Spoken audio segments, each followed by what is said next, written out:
This is the One Girl Revolution podcast, a podcast that highlights the stories of world-changing women and girls across the country. We hope that these stories inspire you, but even more so, we hope that these stories help you to see your own value, your purpose, and your power to change the world through your life. Every woman and girl is a One Girl Revolution. Welcome to the One Girl Revolution podcast. It's your girl, Kate, here. Today, I'm honored to introduce you to Elza Spaedy, founder and executive director of Healed and Restored.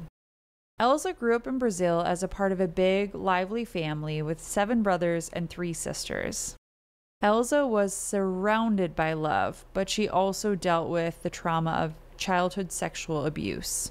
Having walked through her own journey of healing from the trauma of childhood sexual abuse, Elza decided to use her voice and her experiences to help others. Elza has spent her life working to empower women to heal, grow, and build lives full of hope and opportunity. In 2020, Elza founded Healed and Restored, a nonprofit organization dedicated to supporting women recovering from trauma, including survivors of abuse, exploitation, trafficking, and more. Through mentorship programs, life skills trainings, community support, retreats, and safe transitional housing, Healed and Restored offers women the tools and support that they need to rebuild their lives and thrive.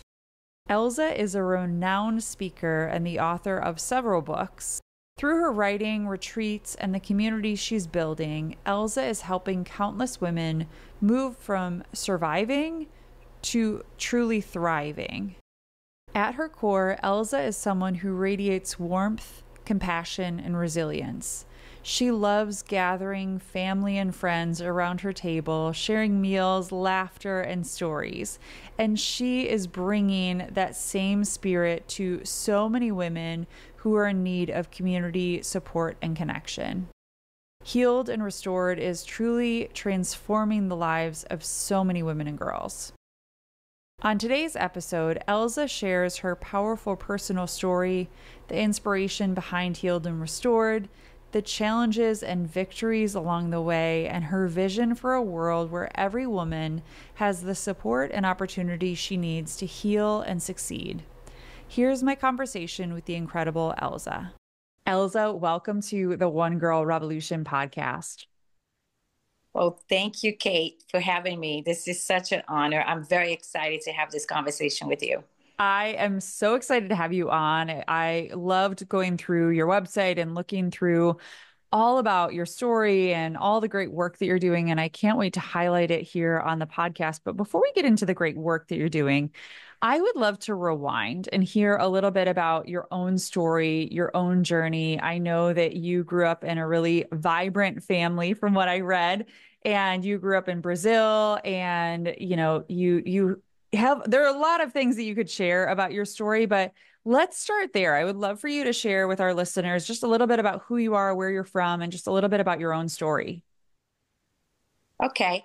Let's start from the beginning. I did grow up in Brazil. I come from a large family, 11 kids, 7 boys and 4 girls, and 2 very loving parents. And yes, my upbringing, my childhood was beautiful. You have all these siblings, you have all these people to play with all the time, right? And but when I was 8 years old, something happened that completely changed everything about my childhood. I was groomed, molested, and sexually assaulted by a man who worked for my dad at the time. And as you can imagine, this devastating experience really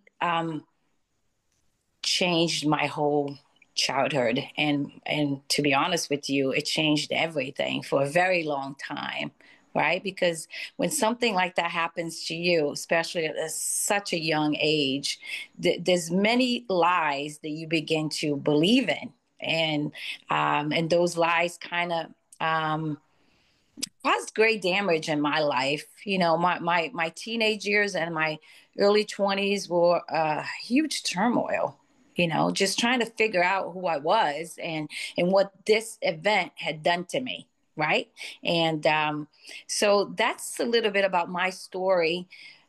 Yeah. Well, it can be so isolating, right? And here you are, this little kid, which I know that's part of abuse and that's part of, when people are grooming you, they want to get you away and isolate you or even like make you think that you're isolated, right? You still are living with this vibrant, happy, joyful family with all of your siblings, but I'm sure that you felt very isolated and very alone. And then you start to think like, well, I can't share with anyone. And as we both know, a big part of finding healing is being able to talk about our stories, to share about the things that have happened to us or the things that we're going through. And you can't find healing when you're sitting in this center of isolation. Hmm.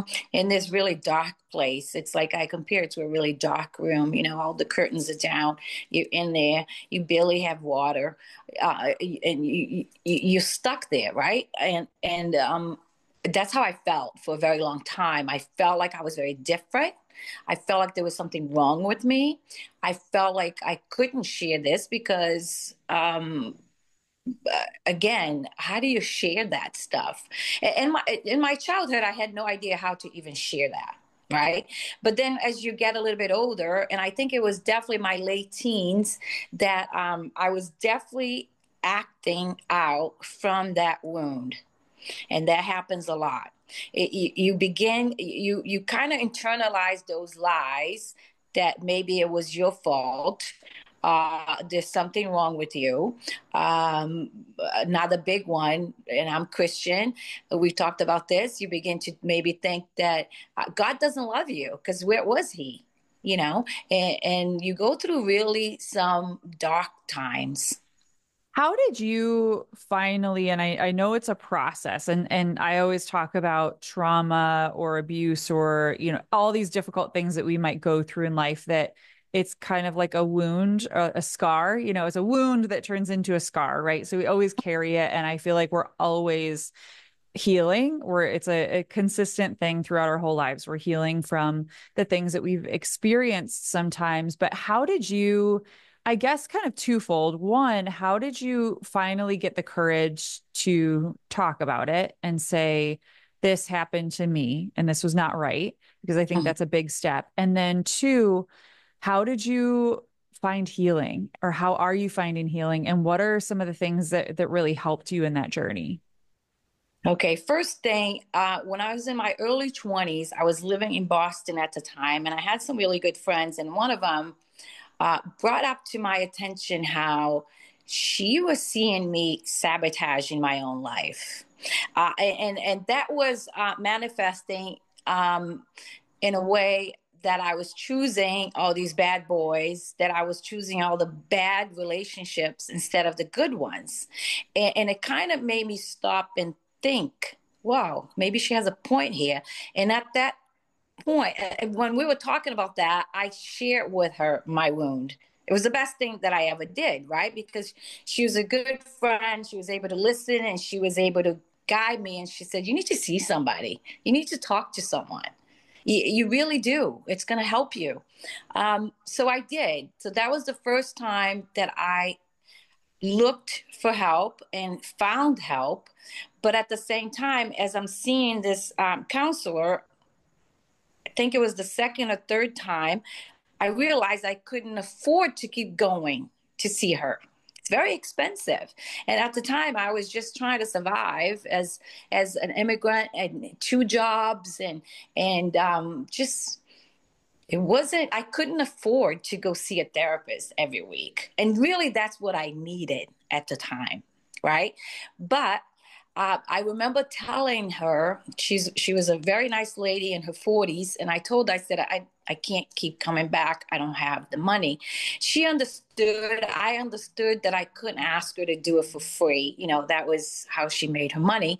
But she did give me a really good advice.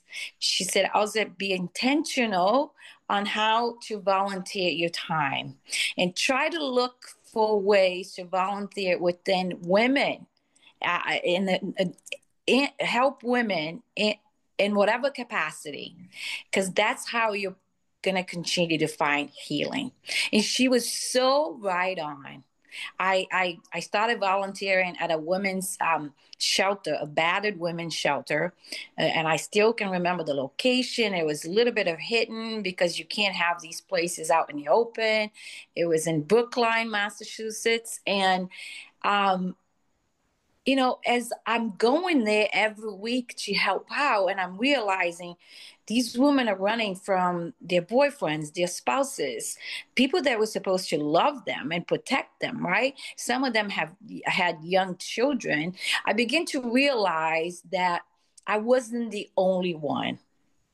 And that really is when things begin to change. When you realize that you're not the only one suffering, that this is not an isolated thing, right? That other women are going through similar things. And that's when I really began to heal. Now, doesn't mean I was completely healed, because years later, when I met my husband, I was still thinking and reacting from that wound, and even believed that I was my wound, because we started dating and I was 29 and he was 32. Things kind of progressed really quick because we were older and ready to get married and start a family. But I did say to him, when he was about to propose, I like to tell this story because I think it helps people understand what this type of trauma will do to you.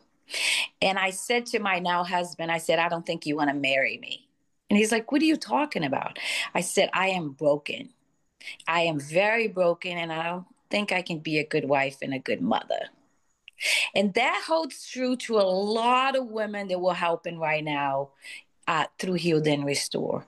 They really internalize those lies, and they begin to believe that they are those wounds, right? So thank God, and luckily he was very patient and very loving. And when I told him my story, he received it with so much love, and compassion. And I think that that was a huge part of me moving on from victim to survivor, being accepted as I was. He knew my story, and he accepted me and loved me, and that was obviously not everyone that has gone through trauma. You don't have to have a husband to heal. But for me, a good man was kind of like a way to make up for what was done to me by a bad person. Every day, women and girls are changing the world, lifting up their communities, and making a difference. At One Girl Revolution, we are dedicated to highlighting the stories of world-changing women and girls to inspire the world. But we can't do it alone. This year, we're celebrating 6 years of telling these world-changing stories, and we need your help to keep it going. Become a monthly donor by giving just $6 a month in honor of our anniversary. Every single dollar fuels our mission, keeping the podcast going, expanding our reach, and making sure these voices and these stories are heard far and wide. If you believe in the power of women's voices and their stories, if you want to be a part of the revolution, donate today. Go to onegirlrevolution.com/donate and be a part of the revolution. I think that what you experienced is what we all experience in different ways, right? Where we don't feel worthy. We don't feel worthy of love. We don't feel worthy of other people's attention. We don't feel worthy of the things that we're receiving in life. And it's so important for us, like you said, it's like one person can change our lives, and it doesn't necessarily have to be a husband or a boyfriend or anything like that. But just one person seeing us, like really seeing us and seeing us and loving us in that moment, which I know that's exactly what you're doing through the work that you do every single day. You are seeing these women for who they are and saying, I love you for who you are. We talk on this podcast a lot how each of us are as unique as our fingerprint, right? And to have someone really like look into our eyes and see that value, to see that purpose, to see that uniqueness. That's so rare because we're so busy, we're running from one thing to another, but we need to find those connecting points because there is healing in that, right? Someone's seeing us and truly knowing us, right? And knowing every facet or wanting to know every facet of us, which I know you found in your husband. It's such a powerful moment in all of our lives. But that's so what you experience is what all of us experience, I feel like every single day in different ways. Yes, I agree. I mean, looking back now and seeing the work we're doing, that exchange with my husband at the time led me to where I am now, to be able to be strong enough and know what these women need is truly just love. It's love that heals. Mhm. It's the lack of love that hurts us, that wounds us. So for us to heal, love needs to come back in, and that's what Yes. we try to do with our program. We like to let every single woman know that they are loved exactly where they are.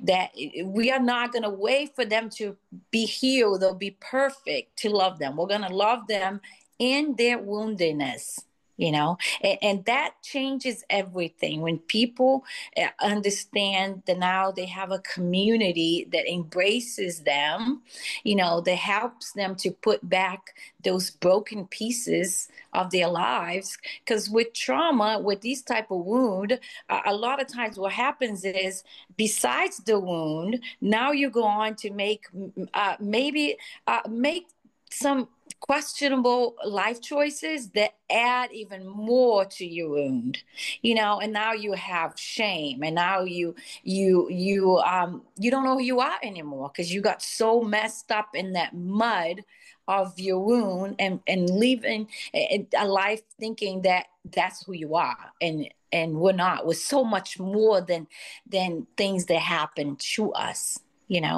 Yes, no, that's such a beautiful way to talk about it. And the work that you're doing every single day is such a beautiful example. So I want to talk about that. How did Healed and Restored start? Was there a spark moment? Here you're going through your own journey, your life is moving forward, you're getting married, all these things are happening.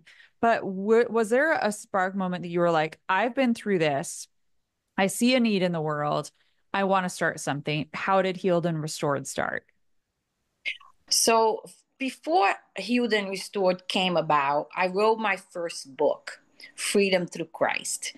And that book is really my memoir, right? Going back and showing what happened to me and then what happened to me afterwards. Once I wrote that book, and that book was so well received, I realized that there was so much more that needed to be done. And COVID came, and it was really right when we were stuck in the house for those 6 weeks that we were told to quarantine. It was that at then that I felt a strong pull to do something more, and to create something that wasn't even around.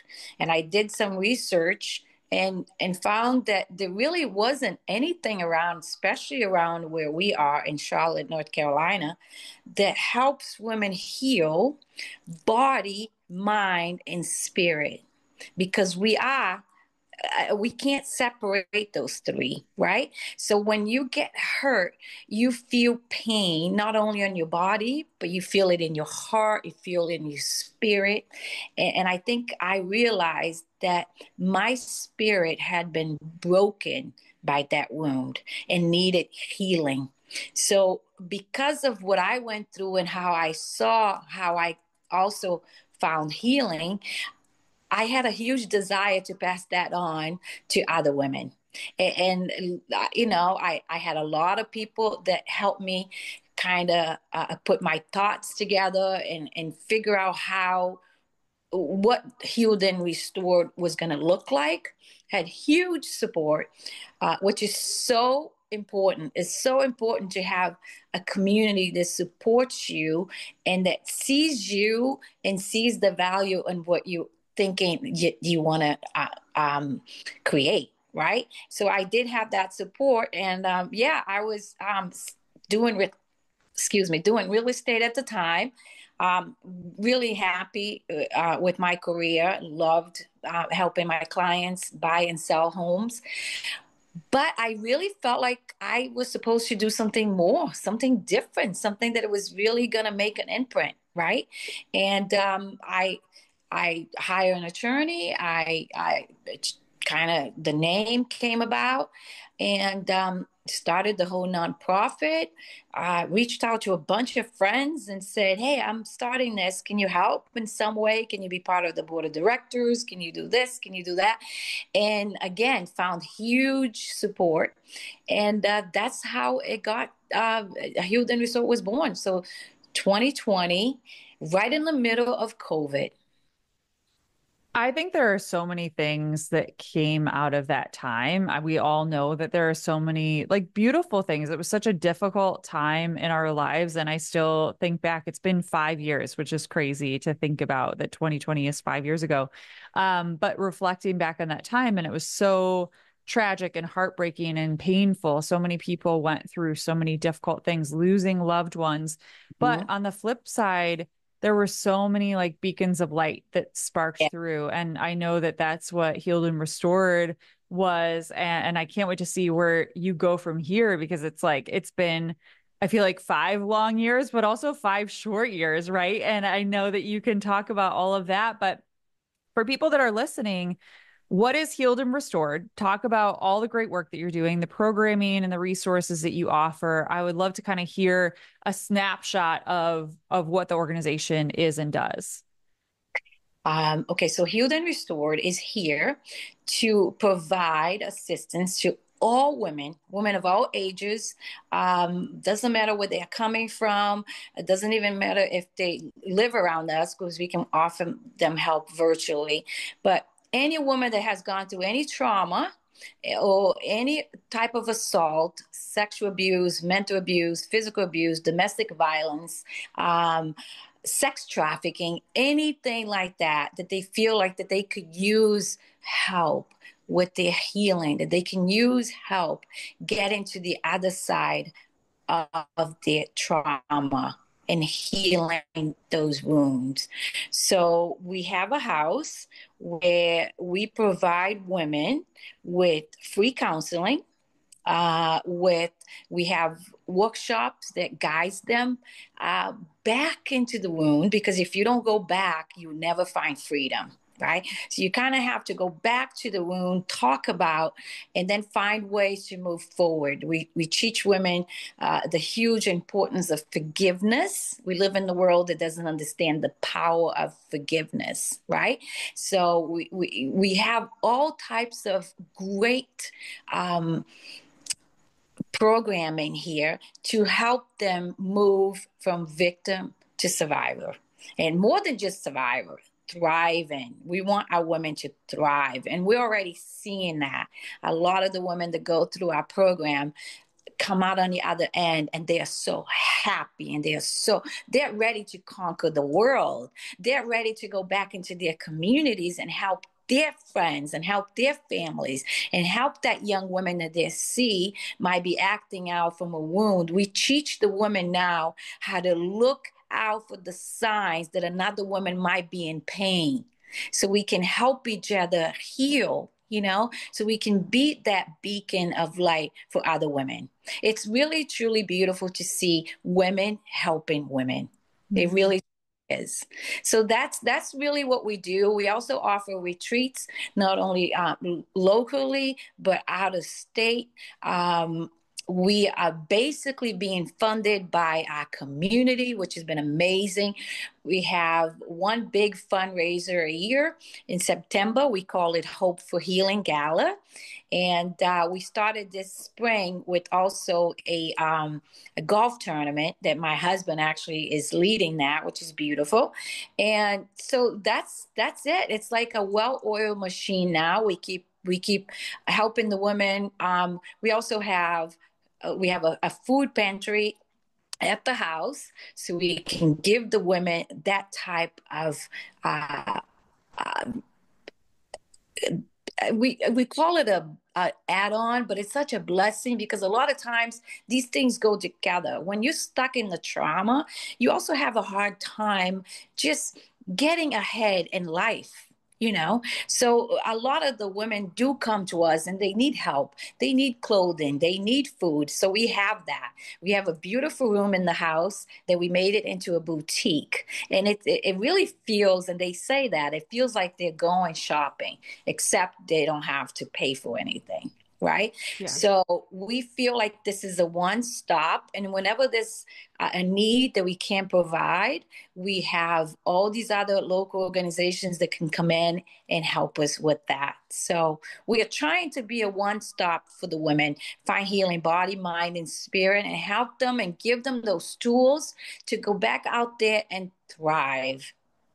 It really is a safe haven, right? And I think about it as you were talking, I was like, it sounds almost like what a community center should be. Like you can go and it's a safe place where you can share your story, you can have support, you can find resources, but also whatever your needs are. Because like you said, a lot of times when you're going through healing or when you're overcoming trauma or abuse or all these different things, you might have a week where you can't pay your grocery bill. You can't buy groceries. And so that you're there and saying, hey, whatever you need, or you're getting back on your feet and you need an outfit to wear to a job interview, right? All those little things, to most of us, it's like little. It's like, oh, well, you need an outfit, go to Salvation Army or go to the mall.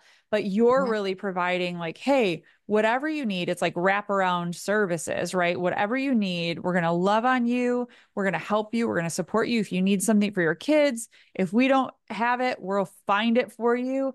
And we need more of that in the world. And it just is such a reminder that we can all do something, right? Your local community has wrapped their arms around the great work that you're doing, but also they've wrapped their arms around these women. And we can all do something even in our own communities.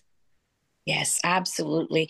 Just recently, we had a single mom that we were walking with, helping her with you know, offering the free counseling, the workshops. She was taking home groceries.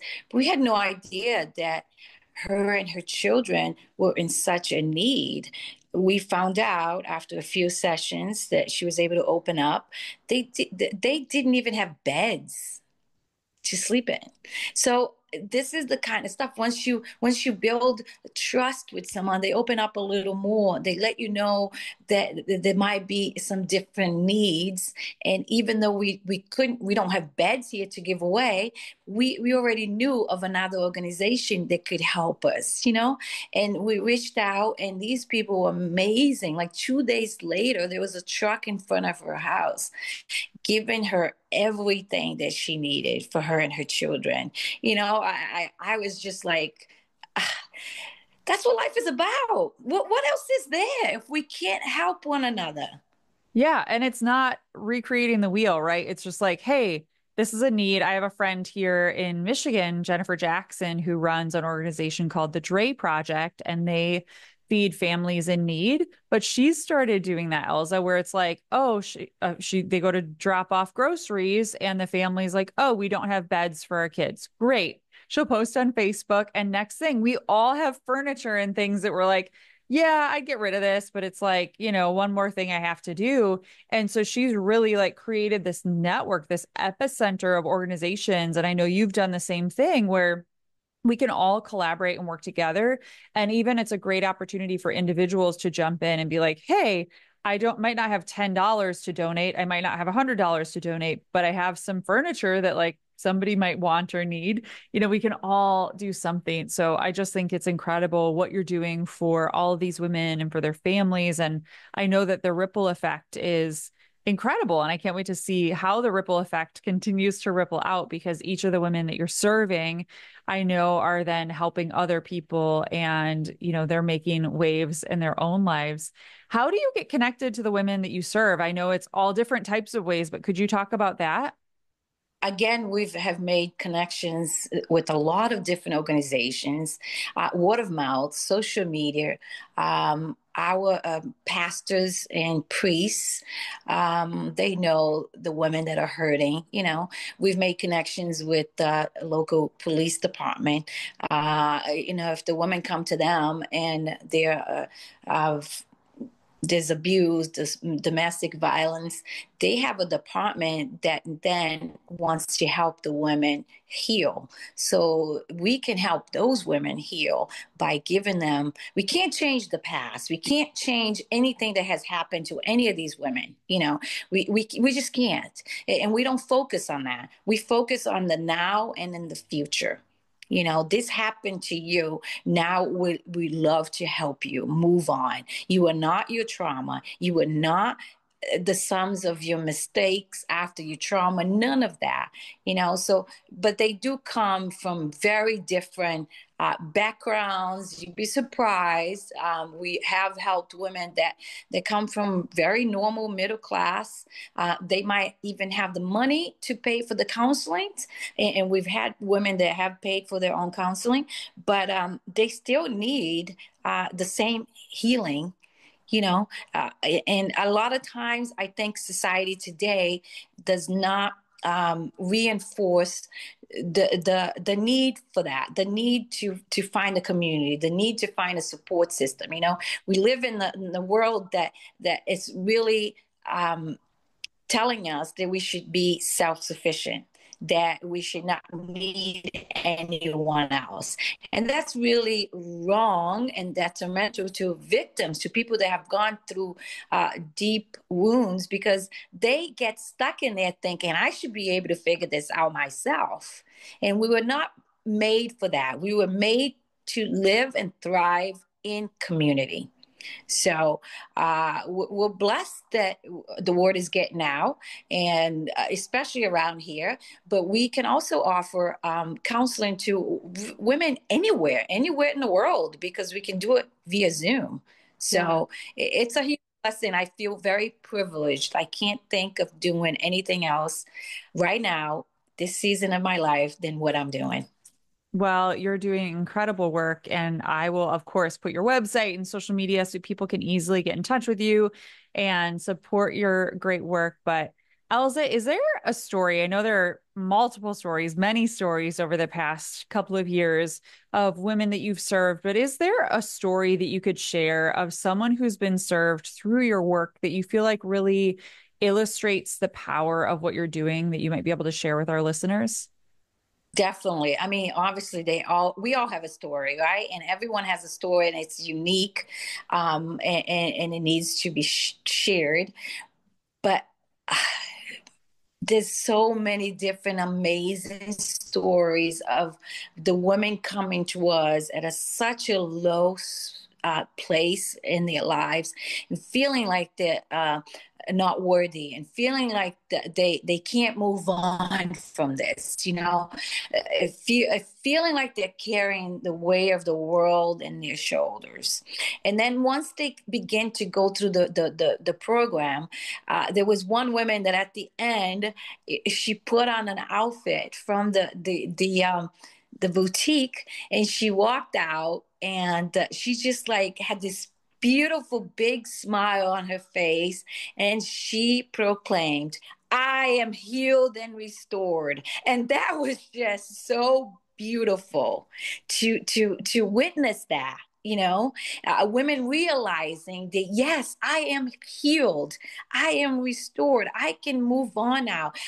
We tell the women, you need to start walking around with your head hold it high. Don't be thinking that you're less than anyone else because of these things that happen to you. You're beautiful inside and out, and God has beautiful plans for you. You just need to know that in your heart and move on from your trauma. So that's one incident that kind of I will always remember, her walking out with the beautiful dress that she picked in a boutique, and just, she had her arms like this, and she just like, I am healed and restored. I would never forget that. Yeah, what a powerful moment. And I know that there are so many like that. And I know that you're going to see so many others where it's really just this moment where women have an opportunity to just be loved on and supported and feel that. And then that can just be so healing and launch them into being healed and restored, which is incredible. So, Exactly. Yes, it's beautiful. There's a lot of times when the women come to us, we can tell that they are missing hope. They've been so bruised and battered, right? They've been so mistreated, and their eyes, you can tell from their eyeyes are definitely a place where you can see a lot and you can read a lot through someone's eyes. And little by little, as they're coming here, as they're getting the support that they need, you can just tell they are walking around a little bit different. Their eyes look different. Again, they have hope now because now they found the community. We made the home a really beautiful place. Everyone that comes here says the same thing, but that was intentional. It was serving women, so we are drawn to beauty. It's a beautiful place, and a lot of the women come here and they're like, I can't believe there's a place like this for me. You know, yeah. we have society, like you mentioned before, we're so busy that sometimes we forget the basics. It's just like welcoming someone and making them feel loved and beautiful. And that's what we try to do here at Healed and Restored for the women.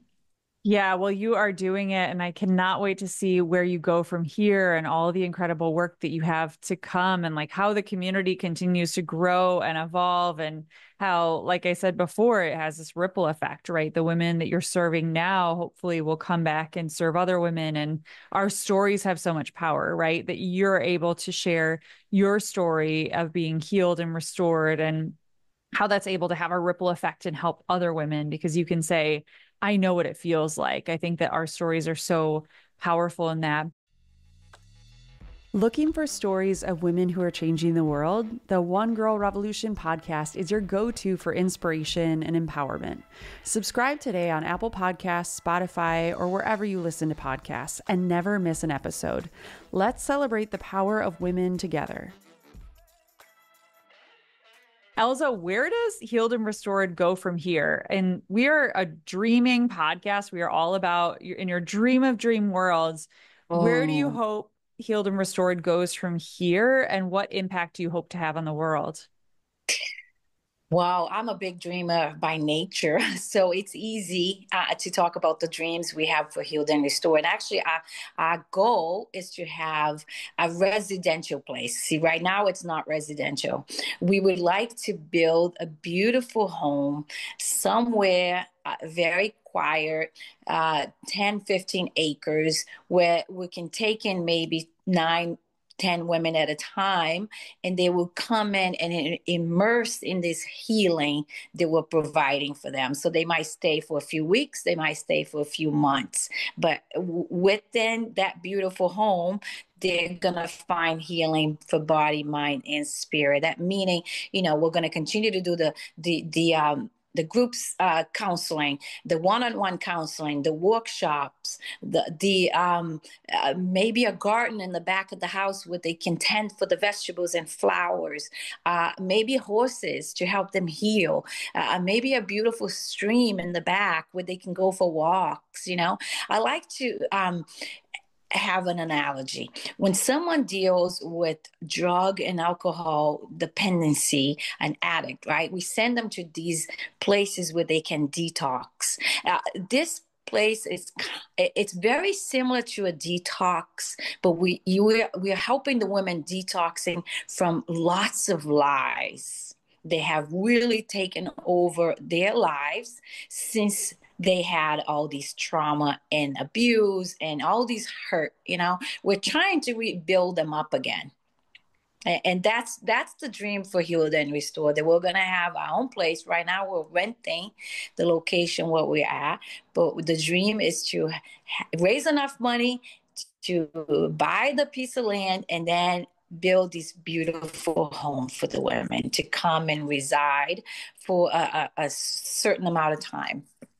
Well, I believe that it's going to happen, and I can't wait to see it all come to fruition because you're doing such incredible work. And like you said, the need is so important. It's so big. The need is so big in our world, and we need to find ways to support women and girls who are going through these traumas and abuse and helping them find healing and restoring them and their lives. So I can't wait to see where you go from here.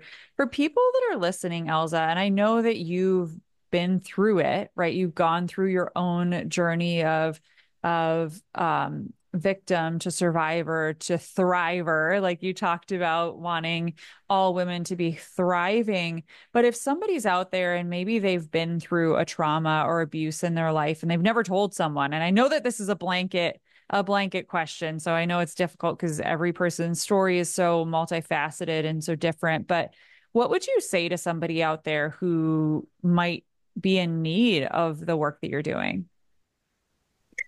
First of all, I like to say I'm so sorry that you have gone through so much pain, because we need to acknowledge each other's pain, right? So I am very sorry for whatever it is that you have gone through.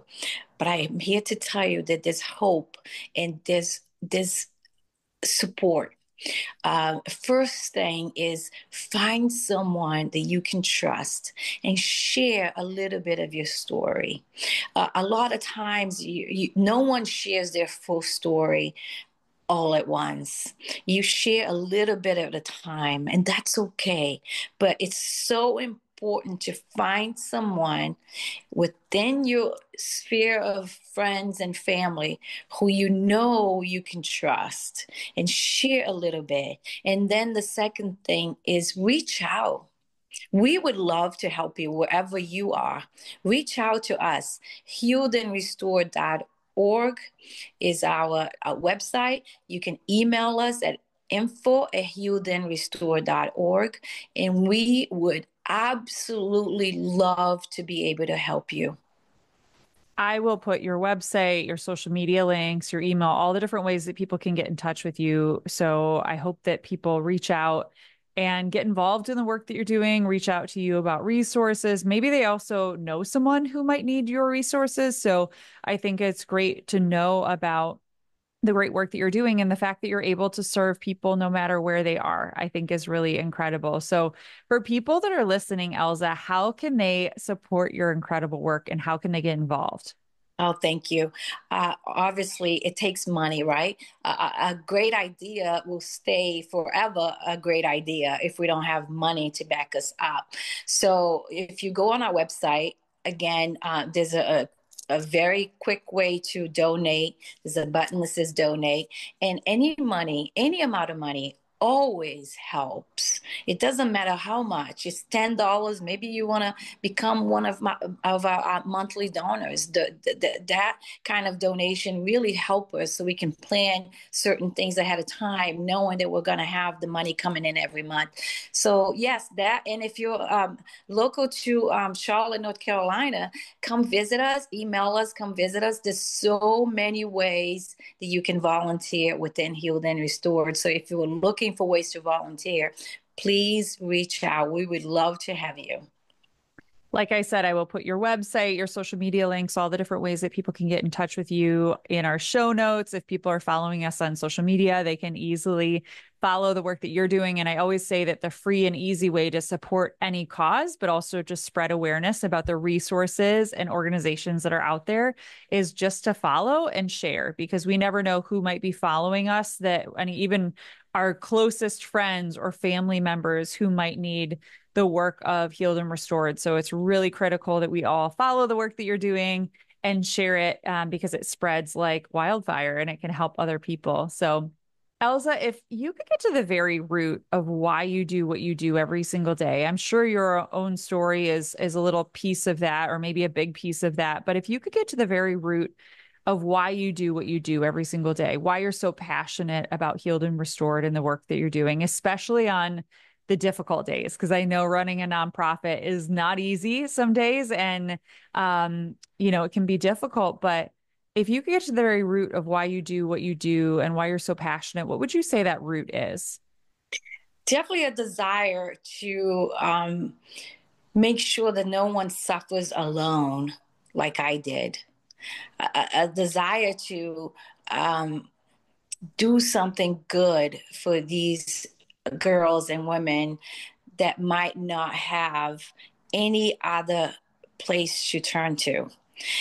That's what drives me. I don't want to see another woman go through the turmoil that I went through. And that's why we're here. We're here to help, to make sure that they have the support that they need, that we can hold their hands and say, sorry for what happened to you, but here, come with us. We're going to show you, we're going to give you amazing tools. We're going to help you heal. We're going to help you get to the other side, and your trauma is not going to define you anymore. So that is definitely some of the things that makes my blood just keep going. And I can't imagine stopping this now. Well, you are doing such incredible work in building community for people, and I cannot wait to follow everything that you're doing and continue to support your work and your journey. But before I let you go, I always end this podcast on two questions. So the first one is for you, Elza. You are a one girl revolution. You are changing the world every single day. But who is a one girl revolution in your life? Who is a woman or girl that inspires you? That's funny because I just lost my mom about a year and a half ago. And, but I still think she was that person for me. She still continues to be the drive behind what I do. She was just, my parents had 11 kids in 15 years, and she was just the most unselfish person I have ever met. And I think it boils down to that. If we think of other people first, we can become amazing at helping other people and finding happiness within our own lives, when we can put other people's needs first. So it's definitely my mom. Oh, I love that. I love the shout outs to mamas, the amount of times, Elza, it's like it, but every time it gets me choked up because it's like our moms, and not everybody has the same experience, but I think we all have mother figures too, right? And like other generations are so critical. And it makes me think about our own journey in this life, right? How we can be that to younger generations, to our children, but also our cousins and our sisters and our friends and even the women that you're working with, right? It's multi-generational and you're supporting one another in your examples. And your mama really showed you the blueprint for how to be a one girl revolution. And you are doing that every single day. So her legacy lives on through you, Elza, which is beautiful. I feel that way. I feel her here. I feel it. Yes. So the last question that I always end this podcast on is if you could leave women and girls around the world with one message, what would it be? I guess it would be two things. You are not the sum of your wounds, and you're going to be okay. Because those are the kind of things that I wish someone had told me when I was going through my darkest days and seasons. That had I had someone that really understood what that meant, passed that on to me, I think it would have made a huge impact, difference in my life then. So that's what I want young women of all ages to understand. You are not the sum of your trauma, of your wound. It doesn't define you. And you're going to be okay. You're going to be okay because there's tons of people out there that want to help you. So reach out. Don't stay in your mud. Don't stay in that place. Okay? We want to help you move on, and you're going to be okay.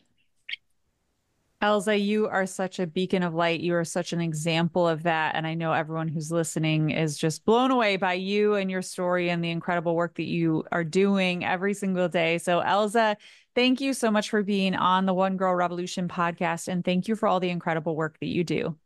Okay, thank you for having me. And thank you for starting this One Girl Revolution. I think it's just beautiful and it's just so amazingly, it's just inspiring. Thank you. Oh, well, thank you.